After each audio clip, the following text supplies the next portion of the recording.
तबलीगी जमात दुनिया की सबसे बड़ी धार्मिक जमात है।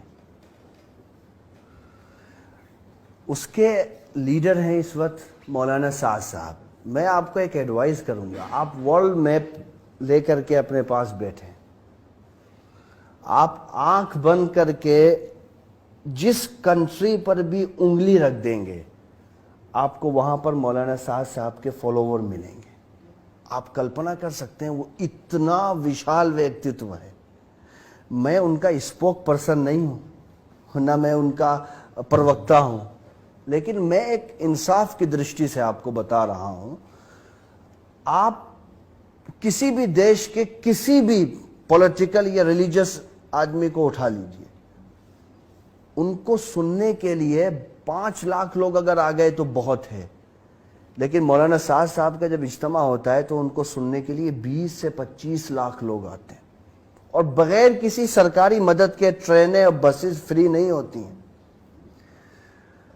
मौलाना साद साहब दुनिया की सबसे बड़ी धार्मिक ऑर्गेनाइजेशन के इस वक्त के प्रमुख हैं, मुखिया हैं, और दुनिया में उनके फॉलोअर हैं।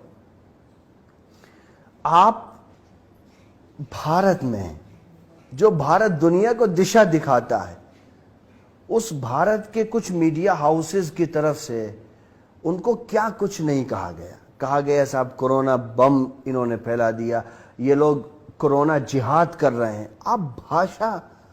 आप कल्पना कर सकते हैं कि महात्मा गांधी का देश है, यहां पर इस रूप की भाषा को एक इतने विशाल व्यक्ति के लिए यूज किया जाएगा, जिसके परिवार ने इस देश में सामाजिक क्रांति लाने में सबसे महत्वपूर्ण भूमिका निभाई है।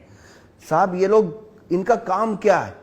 ये सिर्फ मुसलमानों को, वो युवा जो अपनी पत्नियों पर अत्याचार करते हैं, वो युवा जो बेरोजगार हैं, वो युवा जो ईश्वर से दूर हैं, भटके हुए हैं, इनका काम यह होता है कि उनको जा करके, उनको पकड़ करके, उन बुराइयों से रोक कर धर्म के रास्ते पर लगाकर देश की उन्नति का सहयोगी बनाते हैं।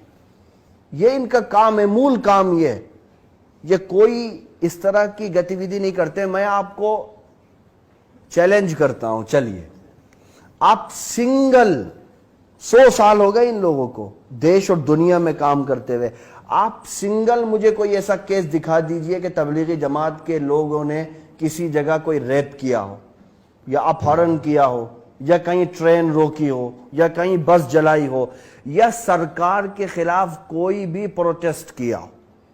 आपको दुनिया में कोई ऐसी ऑर्गेनाइजेशन नहीं मिलेगी। मैं आपको कह रहा हूं, दिखा दीजिए हिंदुस्तान के हर गांव में जहां पर भी आपको 2% भी अगर मुसलमान मिलेंगे, मैंने तो आपको अभी दुनिया की बात की है, 2% भी अगर मुसलमान वहां होंगे तो वहां मौलाना साद साहब के फॉलोवर जरूर होंगे। आप उस शख्स के बारे में ऐसी भाषा का प्रयोग करते हो। भाई नेशनल सिक्योरिटी एडवाइजर तो खुद उनके पास गए थे ना। अगर वो कोरोना जिहाद कर रहे हैं तो national security adviser Ajit Doval ji वहां क्या कर रहे थे जाकर के? वो तो इस वक्त तीसरे सबसे ताकतवर आदमी है शायद देश के अंदर, और वो एनएसए है, और सेकंड टाइम है।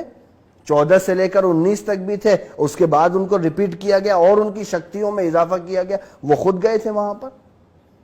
उसके बाद मुंबई हाई कोर्ट ने क्या कहा कि साहब आपने बलि का बकरा बनाया। अटॉर्नी जनरल ने सुप्रीम कोर्ट में कहा कि सीबीआई जांच की जरूरत ही नहीं है।